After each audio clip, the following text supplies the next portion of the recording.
ఇబ్రహీంపట్నంలోని MVR కళ్యాణ మండపంలో ఉమ్మడి కృష్ణా గుంటూరు జిల్లాల పట్టభద్రుల నియోజకవర్గ శాసన మండలి సభ్యుని ఎన్నికల నేపథ్యంలో ఎన్డీఏ కూటమి సభ్యుల ప్రత్యేక ఆత్మీయ సమావేశం మంగళవారం సాయంత్రం నిర్వహించారు.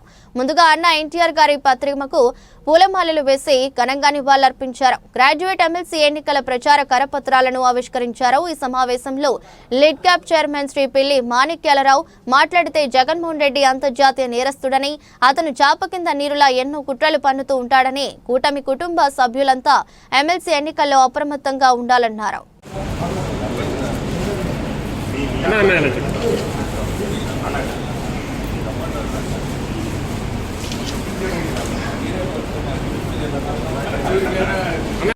తీసుకోవద్దు దయచేసి. ముందు వాటర్ లిస్ట్ మొత్తం విలేజ్ వైజ్ గా డివైడ్ చేశారు. ఆ విలేజ్ లో ఆ వాటర్ ఎక్కడెక్కడ ఏపీఎస్ లో ఎక్కడ పోలీస్ స్టేషన్ లో ఉన్నాడో ముందు చూసుకోండి. తప్పనిసరిగా అందరూ సమిష్టిగా చేద్దాం. సమిష్టిగా పనిచేస్తేనే మనం ముందుకెళ్తాం. అభ్యర్థి లక్ష్మణరావు గారు ఎవరైతే అంతకుముందు ఉన్నారో వాళ్ళు ఒక్కొక్క విషయం ఇప్పుడిప్పుడే ముందుకు కదులుతూ ఉన్నాయి. ఎప్పుడో నేను ఎంతో ఆశపడి 2019 కొండపల్లి మున్సిపాలిటీగా మారిస్తే ఏ నిమిషంలో అది అడుగు ముందుకు పడిందో కానీ ఏ పరిస్థితులు కలిసి రాలా. ఈ రోజు వరకు కూడా క్యాడర్ స్ట్రెంత్ ఇవ్వలేదు. ఈ రోజే ప్రభుత్వం ఉత్తర్వులు జారీ చేసింది, క్యాడర్ స్ట్రెంత్ శాంక్షన్ చేస్తా. కాబట్టి మన మున్సిపాలిటీకి ఇప్పుడు ఈ మున్సిపాలిటీ 4 సంవత్సరాల తర్వాత క్యాడర్ స్ట్రెంత్ రాబోతా ఉంది. అట్లాగే చైర్మన్ ఎన్నికకి సంబంధించి కూడా మొన్న మంత్రి గారిని సంబంధిత ప్రిన్సిపల్ సెక్రటరీ గారిని కలిసి సెక్రటరీలో వినతిపత్రం ఇస్తే వెంటనే ఎన్నిక నిర్వహిస్తామని చెప్పారు. అతి త్వరలో అంటే ఒక 2 వారాల వ్యవధిలోనే ఎన్నిక పెడతామని చెప్పి తెలియజేయడం జరిగింది. కాబట్టి ఒక్కొక్క కోటి ముందుకెళ్దాం. దీంట్లో పార్టీ పరంగా మన బాధ్యత కాబట్టి పెద్దలు ఆలపాటి రాజా గారిని గెలిపించుకోవడం కోసం ప్రతి ఒక్కళ్ళు, ఎందుకంటే కొంచెం 100 మందికి ఒకరికి ఇద్దరికి లేకపోతే 500 మందికి ఒకరికి కూడా ఓటు ఉండదు. అక్కడ కొద్దిగా ఉంటారు కాబట్టి పెద్ద ఉత్సాహంగా కనిపించదు. ఒక రకంగా చెప్పాలంటే చరిత్రలో ఇంత బలంగా పనిచేస్తా ఉన్న తొలి ఎమ్మెల్సీ ఎన్నిక ఇదే ఉంటుంది. ఇంత పెద్ద ఎన్నిక తెలుగుదేశం పార్టీ కుటుంబ సభ్యులందరూ కూరుకొని ఇన్ని ఓట్లు చేర్పించడం గతంలో ఇన్ని ఓట్లు ఎప్పుడు లేవు. గొల్లపూడిలో నేను ఏ రోజు ఆఫీస్కి వెళ్ళినా, ఆఫీస్ నుంచి వచ్చినా విజయవాడ అంతా ఎన్టీ రామారావు గారి విగ్రహం ముందు టెంట్ వేసి కూర్చుంటే ఆ టెంట్ లో పద్మశేఖరన్న అట్లే ఆ కొమ్మినేని రామారావు గారు లేకుండా నేను ఒకసారి కూడా చూడాల. ఏది వాళ్ళు 4 రోజులు ఓటు చేర్పించే కార్యక్రమం పెడితే 4 రోజులు పొద్దున మధ్యాహ్నం సాయంత్రం ఎప్పుడు పోయినా కూడా పాపం టెంట్లో కూర్చున్నారు. ఈ రకంగా నియోజకవర్గాల్లో ప్రతి కుటుంబ సభ్యులు చేర్పించబట్టే మనం ఉమ్మడి 34 నియోజకవర్గాల్లో 3వ స్థానంలోకి వచ్చామంటే మన కుటుంబ సభ్యులు చూపించిన చొరవ. అట్లాగే జనసేన బీజేపీ సభ్యులు కూడా మాక్సిమం ఆ ప్రయత్నం చేశారు. కాబట్టి అందరికీ ధన్యవాదాలు తెలియజేస్తూ ఈ కార్యక్రమాన్ని ముందుకు నడిపించవలసిందిగా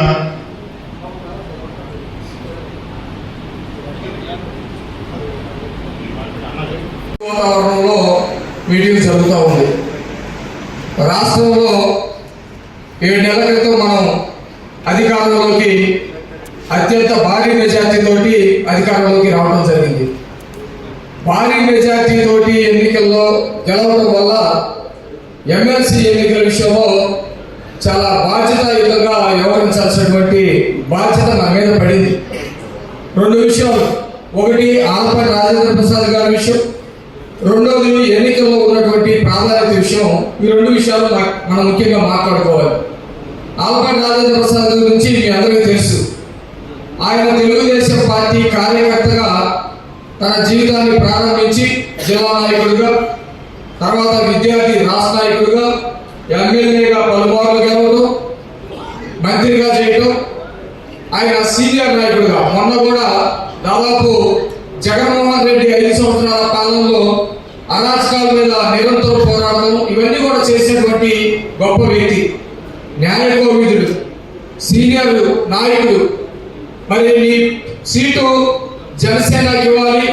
పవన్ కళ్యాణ్ గారి తర్వాత అత్యంత ముఖ్య నాయకుడు మనోహర్ గారు అని చెప్పేసి అంటే చాలా మంది తెలుగుదేశంలో కూడా సీట్లు ఇచ్చే కాడ పేసీలు పెట్టుకున్న పరిస్థితి ఉన్నప్పటికీ ఆయన సీట్ ఇచ్చేసేది, ఎక్కడ కూడా చిన్న పేసీ లేదు. అంత క్రమశిక్షణ కలిగినటువంటి నాయకుడు. ఆయన ఈ రోజు ఎందుకు పెట్టాల్సి వచ్చిందంటే ఇందాక మనం మాట్లాడుకున్నటువంటి విషయాలు 5 సంవత్సరాలు దాదాపు జగన్ పరిపాలనలో రాష్ట్రం మొత్తం కూడా అరాచకాలు జరిగింది, దోపిడీ జరిగింది. మనం చూసాం అన్ని వర్గాలను దోపిడీ చేసేటువంటి పరిస్థితి. అలాంటి క్రమంలో ప్రజలు విసిగిపోయారు. దాదాపు రాష్ట్రంలో ఉన్నటువంటి అన్ని వర్గాల ప్రజలు, విద్యార్థులు కానీ, యువత కానీ, మహిళలు కానీ, మేధావులు కానీ, టీచర్స్ కానీ, ఒక వర్గాలు కాదు అన్ని వర్గాల ప్రజలు విసిగిపోయారు. విసిగిపోవడమే కాదు, భయపడ్డారు. అసలు రాష్ట్రంలో ప్రజాస్వామ్యం బ్రతికిందని చెప్పి బ్రతికిందా చచ్చిందని కంగారు పడ్డారు. అందువల్లే ఎన్నికలు ఎప్పుడెప్పుడు వస్తాయని చెప్పేసి చూసి ఎన్నికలు వస్తే అసలు ఒక ప్రపంచం జరిగినట్టుగా ఓట్ల వర్షం కురిపించి దాదాపు 93% స్ట్రైక్ రేట్ ఇచ్చి 164 సీట్ల కూటమి ప్రభుత్వాన్ని గెలిపించినటువంటి పరిస్థితి ఉంది. ఇది ఇప్పుడు జగన్ లాంటి వాళ్ళు కానీ మిగతా వాళ్ళు కానీ ఎంత స్ట్రైక్ రేట్ వస్తే 151 సీట్లు జగన్మోహన్ రెడ్డికి వస్తే ఏం చేశాడంటే నేనే రాజు నేనే మంత్రి, ప్రజాస్వామ్యం లేదు, పద్ధతి లేదు, పాలన లేదు, నేను ఏం చెప్తే అదే, నేను ఒక మనిషిని తప్పి నేను తప్పలేదంటే అదే, నేను శాసనమండలి కావాలంటే ఉండాలి, వద్దంటే శాసనమండలి ఉండకూడదు, కోర్టులో ఒక కోవలో ఉన్నారు అని నేను చెప్తే అది నమ్మాలి, ఈ భూమి నాకు కావాలంటే ఇవ్వాలి, లేకపోతే ఇంకోటి కావాలంటే నాకు అది ఇవ్వాల్సిందే. అంత నిరుద్యోగంగా పరిపాలించాడు 151 సీట్లకి. కానీ అది బాధ్యత రహితం, రాజ్యాంగ వ్యతిరేకం. ఇప్పుడు ఇక్కడ మనం ఏం మాట్లాడుతున్నామంటే 164 సీట్లు వచ్చిందంటే కూటమి చాలా బాధ్యతగా పనిచేస్తాం, మాట్లాడేటప్పుడు బాధ్యతగా వ్యవహరిస్తూ ఉంది. చంద్రబాబు నాయుడు గారు కానీ, పవన్ కళ్యాణ్ గారు కానీ, బీజేపీ సంబంధించిన పెద్దలు కానీ ఎవరు కూడా ఎక్కడ అహంకారాన్ని ప్రదర్శించట్లేదు. అహంకారాన్ని ప్రదర్శించకుండా చాలా జాగ్రత్తగా పరిపాలన చేసుకుంటూ వెళ్తూ ఉన్నారు. ఓ పక్కన వ్యవస్థల మొత్తాన్ని కట్టడి చేసుకుంటారు, ఇంకో పక్కన అభివృద్ధి చేసుకుంటారు, అట్లాగే సంక్షేమాన్ని నడుపుకుంటారు. చాలా కత్తి మీద సాగులాగా ఉన్నటువంటి పరిస్థితుల్లో ఎన్నిక రాజకీయాన్ని ఏవైతే పెట్టున్నామో వారు రాజకీయంగా అత్యంత అనుభవజ్ఞులు. వారిని అభ్యర్థిగా ప్రకటించిన తర్వాతే మనం ఓట్ల నమోదు చేయడంలో ఈ ఉమ్మడి 2 జిల్లాల్లో మనం 3వ స్థానంలో కూర్చోం. అత్యధికంగా ఓటర్లను చేర్చిన దాంట్లో తెనాలి, గుంటూరు పశ్చిమ నియోజకవర్గం, తర్వాత మైలవరం. అట్లాగే రేపు ఎన్నికల్లో కూడా మనం మన రాజా గారికి మన నియోజకవర్గం నుంచి అత్యంత మెజారిటీ ఇచ్చి చంద్రబాబు నాయుడు గారికి మనం కానుక వేయాలని చెప్పి నేను ఈ సందర్భంగా కోరుతా ఉన్నాను. ఓటర్ లిస్టులన్నీ మండల పార్టీ అధ్యక్షులు చేర్చడం జరిగింది. ఏ గ్రామాల్లో ఏ ఓటర్లు ఉన్నారు ఏంటనేది వాళ్ళ ఫోన్ నెంబర్లతో సహా వివరాలన్నీ కూడా పంపిస్తాం. దయచేసి ఏ గ్రామానికి ఆ గ్రామంలో 10 ఓట్లు ఉండొచ్చు, 20 ఓట్లు ఉండొచ్చు, 50 ఓట్లు ఉండొచ్చు. ఖచ్చితంగా ఆ ఓట్లని పోలయ్యేటట్టుగా మీరందరూ జాగ్రత్తలు తీసుకోవాలని చెప్పి తెలియజేస్తా ఉన్నారు. ఈ రోజు ఉదయమే నేను లోకేష్ బాబు గారిని గెలిచిన తర్వాత మర్యాదపూర్వకంగా 2-3 పర్యాలు కలగటం, అసెంబ్లీలో కలగటం, రకరకాల కార్యక్రమాలను చెప్తే నిర్దిష్టమైనటువంటి అభివృద్ధి కార్యక్రమాలను దృష్టిలో పెట్టుకొని ఈ రోజు ఉదయం వారితో అపాయింట్మెంట్ తీసుకుని వెళ్ళాను. మన సమీపంలో సులభపాడేట ఉన్న భూముల్లో ఏదో ఒకటి ఇండస్ట్రియల్ పార్క్ లేకపోతే ప్రభుత్వ పరంగా దాన్ని అభివృద్ధిలోకి తీసుకురావాలి. 230 ఎకరాలు, ఎందుకంటే రాజధానికి 45 నిమిషాల దూరంలో ఉందని చెప్పి అది ఒక విజ్ఞాపన పత్రం ఇచ్చాను. అట్లాగే హెచ్చుముచ్చాలపాడు మన 4 బ్రిడ్జులు పుల్లూరు దగ్గర ఒకటి, చంద్రగూడెలో ఒకటి పడిపోయే దిశలో ఉంది. అట్లాగే మన గోపురాపురానికి కులపుకి మధ్యలో కూడా ఒక బ్రిడ్జ్ ఉంది. ఈ 4 ప్రతిపాదనలు పంపించాం 26 కోట్లతో.